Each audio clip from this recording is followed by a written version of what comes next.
Employment itu merupakan kata benda ataupun noun. Nah, untuk menentukan head-nya yang mana, nah kita bisa balik. Apakah head, apakah handphone, ataukah employment.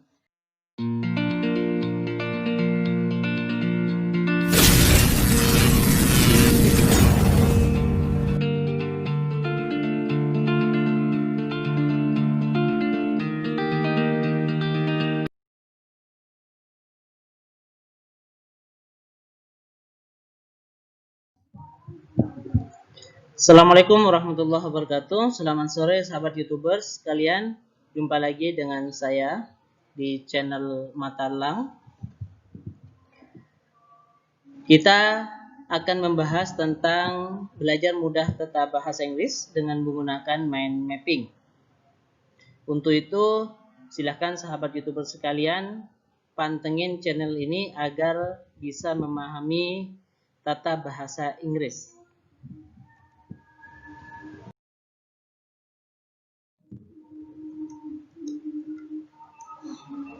Yang pertama, di sini nanti kita akan belajar bahasa Inggris melalui peta konsep. Materi-materinya nanti juga akan saya jelaskan. Di samping itu juga nanti akan ada kuis untuk lebih mudah memahami secara mendalam terkait dengan tata bahasa Inggris. Sebelum memasuki tata bahasa Inggris, terlebih dahulu kita harus mengetahui yang namanya komponen bahasa.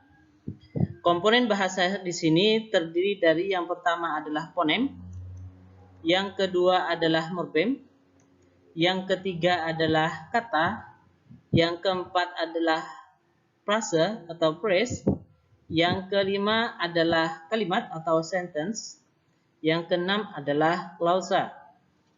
Masing-masing dari komponen bahasa ini kita akan bahas satu-satu sehingga nanti dari sahabat YouTuber sekalian dapat memahami secara utuh.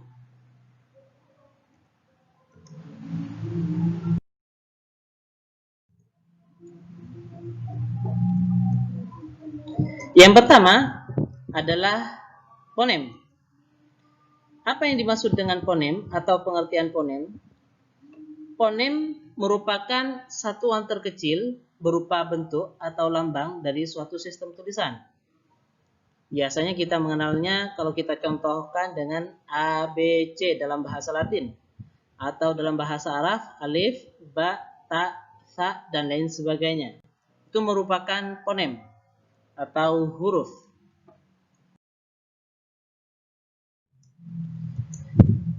Nah, komponen yang kedua adalah morfem. Apa yang dimaksud dengan morfem? Morfem merupakan komponen bahasa yang berbentuk kata dasar dan imbuhan. Jadi di sini ada pengertian bahwa sesungguhnya morfem itu merupakan bisa berupa bentuk kata dasar, bisa juga berupa bentuk kata dasar dan imbuhannya. Nanti akan saya contohkan di sini. Kita ke jenis-jenisnya terlebih dahulu. Jenis morfem itu terdiri dari dua. Yang pertama adalah free morfem. Free morfem ini dapat kita kenali dengan dia bisa berdiri sendiri. Yang kedua, dia merupakan kata dasar. Sedangkan bom morfem atau morfem terikat, dia tidak bisa berdiri sendiri. Tidak bisa berdiri sendiri. Yang kedua, dia merupakan imbuhan atau affix kalau dalam bahasa Inggris. Affix ini terdiri dari dua, bisa berupa awalan, bisa juga berupa akhiran.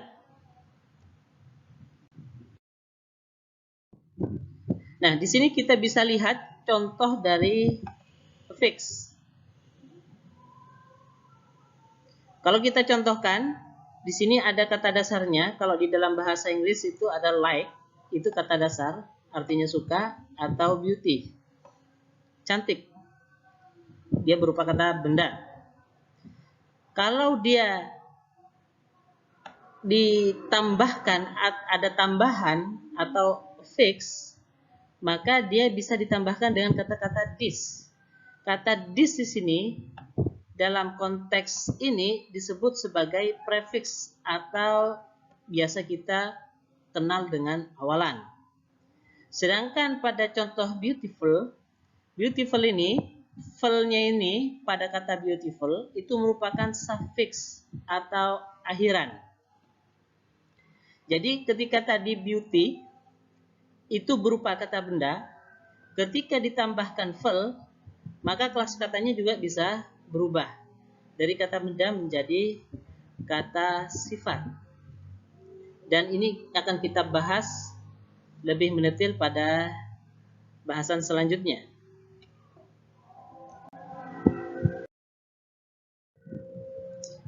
Yang kedua adalah kata. Apa pengertian dari kata? Kata itu merupakan suatu unit atau rangkaian huruf yang bermakna.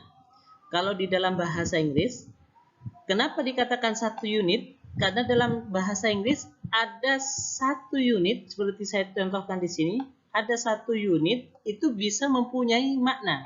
Katakanlah A, itu bermakna sebuah, atau I, bermakna saya.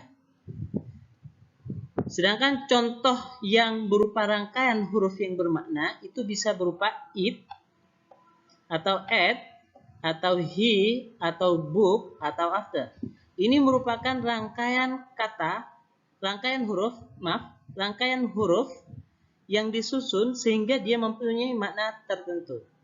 Yang kedua ada part of speech atau yang biasa kita kenal dengan kelas kata. Dan untuk part of speech ini akan kita bahas selanjutnya. Nah, apa pengertian dari part of speech?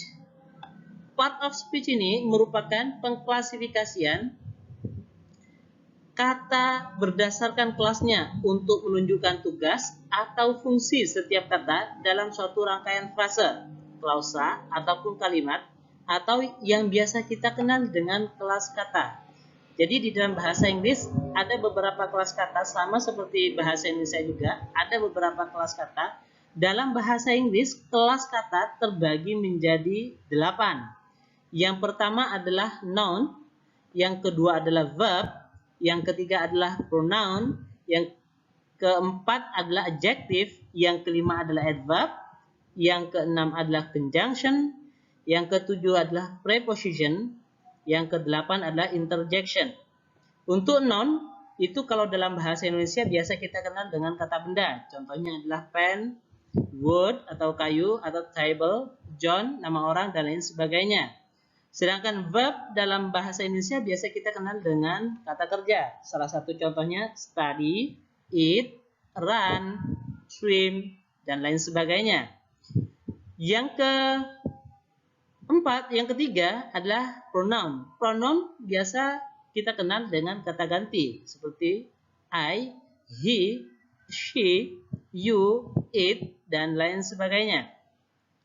Adjektif biasa kita kenal dengan kata sifat seperti smart, beautiful, young, sweet, dan lain sebagainya. Sedangkan adverb biasa kita kenal dengan kata keterangan. Kata keterangan di sini salah satu contohnya adalah here, always, seldom, dan lain sebagainya. Selanjutnya adalah conjunction. Conjunction biasa kita kenal dengan kata sambung. Kalau di dalam bahasa Indonesia, seperti contohnya after, and, because, but, dan lain sebagainya. Preposition biasa kita kenal dengan kata depan, seperti contoh at, for, by, with, because of. Selanjutnya ada interjection atau biasa kita kenal dengan kata seru, seperti contohnya wow, us, dan hush, dan lain sebagainya.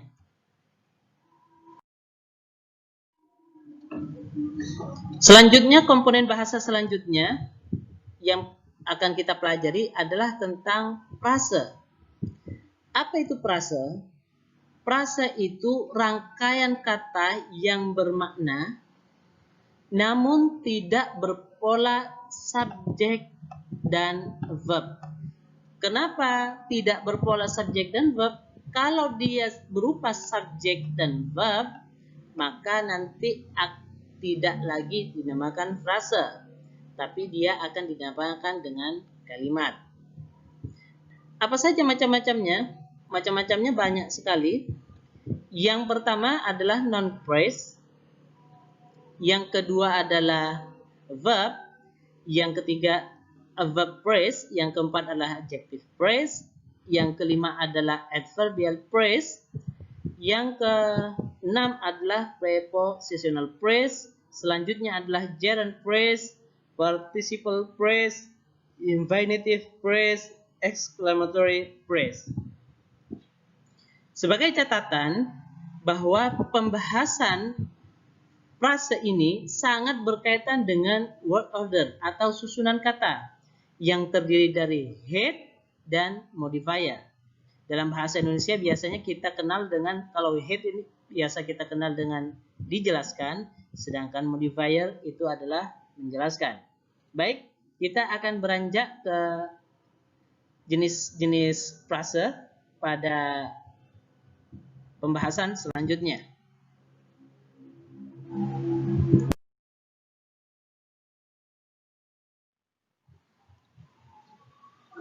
Oke, kita menuju yang pertama. Phrase yang pertama itu adalah noun phrase. Noun phrase itu diartikan sebagai frase yang head atau intinya berupa kata benda atau noun dan modifiernya berupa adjective atau noun. Nah, word ordernya di sini atau rumusannya itu adalah headnya ini berupa noun bisa dimodifier oleh adjektif ataupun noun. Untuk modifier sendiri itu nanti pada pembahasan yang lanjut nanti itu bisa pre-modifier. Yang kita bahas pada sekarang ini adalah pre-modifier. Jadi kata yang menerangkan sebelum kata yang diterangkan. Nanti juga ada kata yang diterangkan itu setelah. Kata yang menerangkan setelah kata yang diterangkan atau yang disebut nanti post modifier. Nanti akan ada pada pembahasan selanjutnya. Nah, sebagai contoh di sini itu adalah new car. New car di sini headnya itu berada pada kata car. Kenapa kata car? Karena car diterangkan oleh kata new. Jadi new ini menerangkan kata car. Bukan intinya pada kata new, karena pokok pembicaraannya di sini adalah mobil, bukan baru. Jadi mobil yang mana? Mobil yang baru. Jadi baru di sini menerangkan kata mobil atau kata car. Demikian juga bookstore. Bookstore di sini yang diterangkan atau kata yang diterangkan itu adalah store-nya, tokonya, bukan book-nya. Jadi pokok pembicaraan di sini itu adalah store. Nah, karena store itu masih belum cukup, maka ditambahkan dengan book. Artinya di sini menerangkan kata store. Jadinya toko buku. Jadi book di sini merupakan modifier yang berupa noun.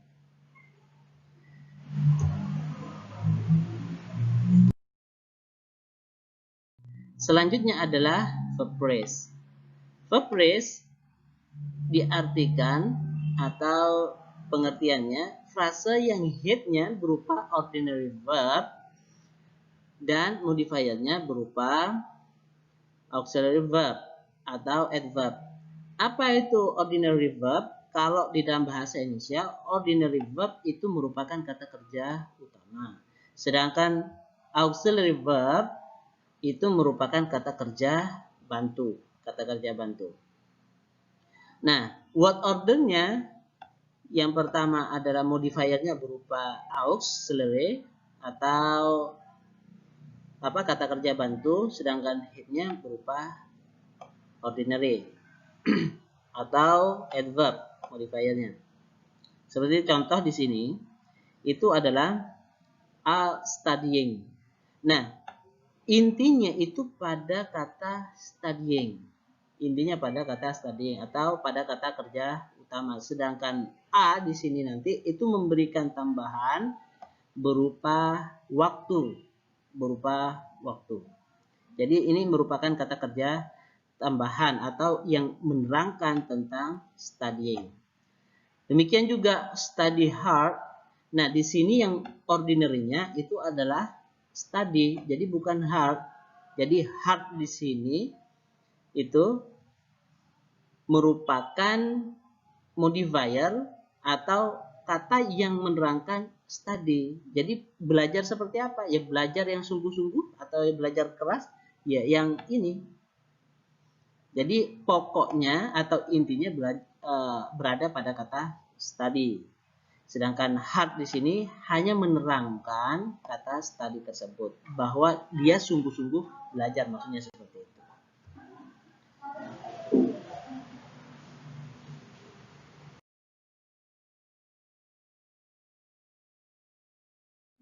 Selanjutnya adalah adjective phrase. Kita sudah membahas tentang noun phrase dan juga verb phrase. Di dalam adjective phrase ini diartikan sebagai frasa yang intinya berupa it, berupa adjektif. Kalau noun phrase intinya berada kata noun, verb phrase intinya berada kata ordinary verb, sedangkan adjective phrase intinya berada pada kata adjektif. Nah, modifiernya atau kata yang bisa menerangkan adjektif di sini hanyalah adverb, Jadi seperti yang sudah saya utarakan sebelumnya, kita hanya berbicara tentang pre-modifier, bukan post-modifier. Nah, selanjutnya di sini word ordernya seperti apa? Word ordernya head-nya berupa adjektif. Nah, modifiernya berubah adverb. Nah, ada juga modifier yang ditaruh di belakang atau yang diletakkan di belakang setelah head-nya ada. Ini hanya untuk atau berlaku khusus untuk kata enough. Seperti contoh di sini. Di sini kita contohkan ada good enough. Cukup baik. Maka head-nya ini ditaruh di depan, sedangkan enough-nya yang bisa memodifieri itu kata adjektif itu ditaruh di belakang, hanya khusus enough. Ini pengecualian saja. Nah, sedangkan modifier yang sebelum seperti itu contohnya very good, sangat baik. Maka di sini yang menjadi pokok atau inti dari pembicaraan adalah good yang berupa adjektif. Jadi head-nya berupa adjektif, sedangkan very itu adalah kata yang menerangkan good dan ini berupa adverb.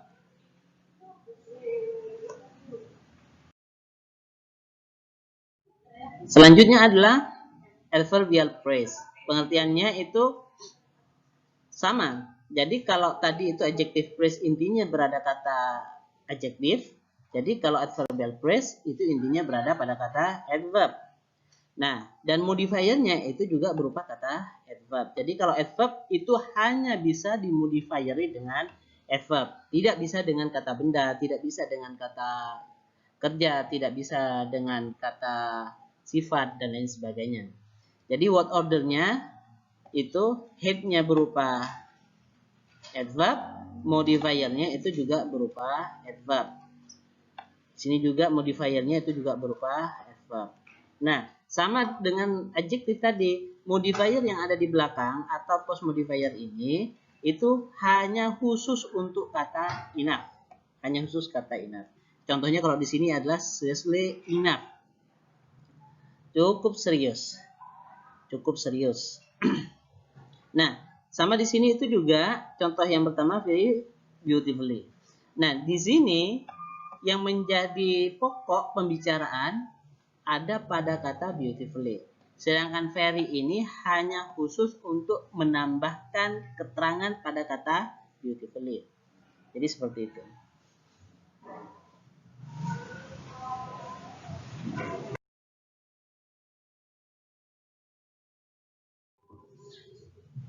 Selanjutnya adalah prepositional phrase. Apa yang dimaksud dengan prepositional phrase? Itu adalah frasa yang intinya berupa preposisi dan modifiernya berupa object of preposisi. Nah, object of preposisi ini berupa noun, berupa pronoun, atau berupa non-phrase. Jadi untuk word ordernya, head-nya ini head-nya preposisi, sedangkan modifiernya itu bisa berupa atau object of preposition. Modifiernya itu bisa berupa noun, pronoun, atau non-phrase. Di sini sudah saya contohkan. Jadi yang pertama yang berupa noun, contohnya from wood, dari kayu. Wood di sini merupakan objek dari preposisi. Objek dari apa? Objek dari from. Terus yang kedua, yang pronoun for you. Nah, you di sini atau noun di sini itu merupakan objek of preposisi dari apa? Dari kata-kata for.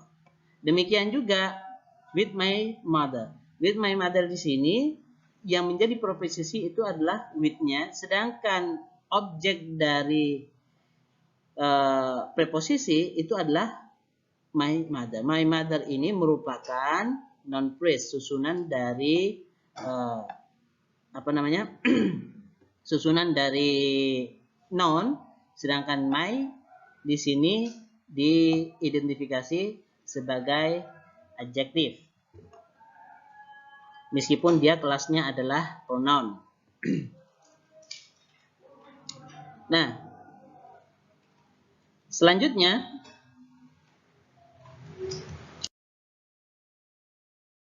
adalah gerund phrase.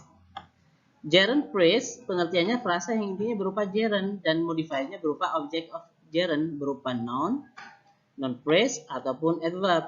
Jadi word ordernya ada gerund, sedangkan modifiernya berupa object of gerund berupa noun, non-phrase ataupun adverb.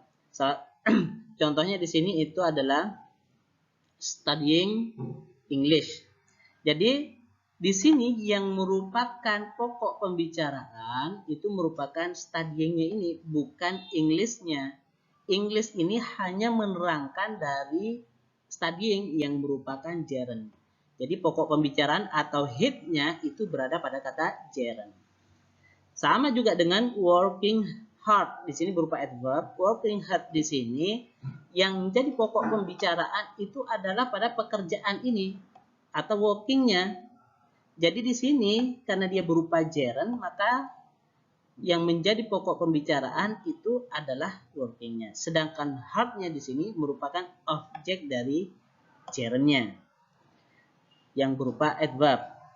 Nah, contoh selanjutnya adalah reading a book, membaca buku. Yang menjadi pokok pembicaraan itu adalah di reading-nya. Sedangkan a book ini adalah kata, itu ya, rangkaian kata yang menerangkan reading. Kebetulan posisinya di sini object of gerund-nya ini berupa non-phrase, susunan dari non-phrase. Jadi di sini adalah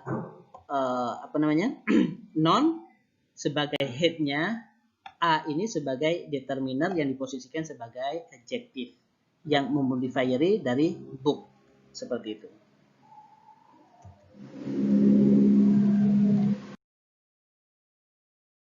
Selanjutnya adalah participle phrase.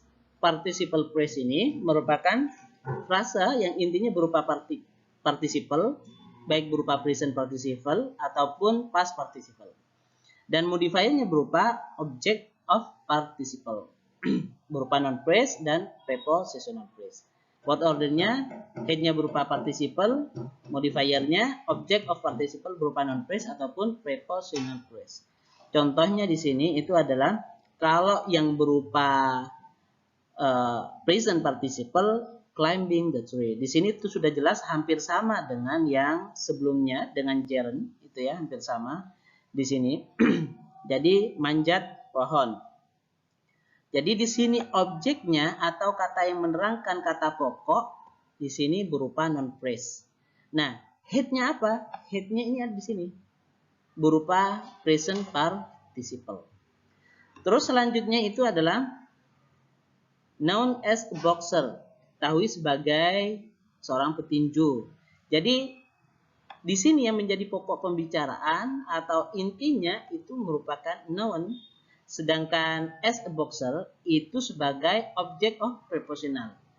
object of participle. Berupa apa? Berupa prepositional phrase.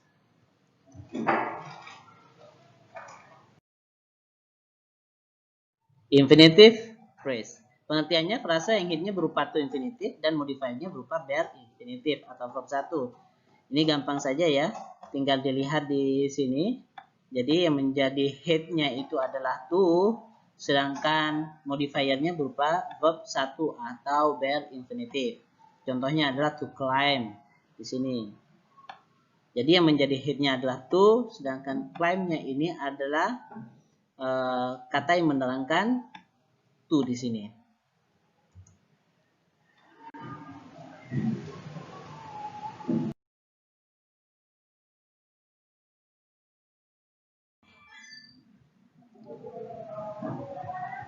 Baik, kita akan masuk ke kuis. Di sini ada 5 soal. Yang pertama gainful employment, yang kedua beautiful enough, yang ketiga into a public vehicle, yang keempat too noisily, yang kelima adalah excellent books. Nanti dari ini itu harus diidentifikasi. Ini termasuk frase apa, ini termasuk frase apa, yang ini termasuk frase apa, yang ini termasuk frase apa, yang ini termasuk frase apa. Untuk soal yang pertama saya akan bahas untuk lebih memudahkan para YouTuber sekalian, saya akan bahas untuk soal yang pertama. Mari kita simak sama-sama. Nah, pada kata gainful employment ini terdiri dari 2 kata. Yang pertama, untuk menentukan kelas kata, untuk menentukan apakah dia itu termasuk frase non phrase, verb phrase, ataupun adjective phrase, ataupun phrase yang lainnya, maka terlebih dahulu yang pertama ditentukan itu adalah kelas katanya. Nah, ketika dilihat pada kelas kata, gainful di sini itu adalah adjektif. Sedangkan employment itu merupakan kata benda ataupun noun. Nah, untuk menentukan headnya yang mana, nah kita bisa balik. Apakah head, apakah gainful ataukah employment. Nah, sekarang kalau semuanya gainful itu ditaruh sebagai head, ya. Kalau gainful ditaruh sebagai head, ini kan berupa adjektif. Apakah bisa dimodifieri oleh noun? Kalau kita melihat pada pembahasan sebelumnya, bahwa kata adjektif atau kata sifat itu tidak bisa dimodifieri oleh noun. Nah, selanjutnya kita lihat, kalau noun dijadikan sebagai head, nah kalau noun dijadikan sebagai head, apakah bisa dimodifieri oleh gainful yang merupakan kelas katanya adjektif? Nah, ternyata pada pembahasan sebelumnya di sini employment yang kelas katanya berupa noun bisa dimodifieri oleh adjektif. Maka dari sini bisa diambil kesimpulan bahwa yang menjadi head di sini itu merupakan employment. Sedangkan gainful di sini itu merupakan modifier dari employment. Pekerjaan yang bermanfaat kalau artinya ya. Jadi di sini itu bisa dilihat di sini di dalam ini, karena inti dari phrase tersebut itu berada pada kata noun, maka phrase tersebut itu disebut sebagai noun phrase.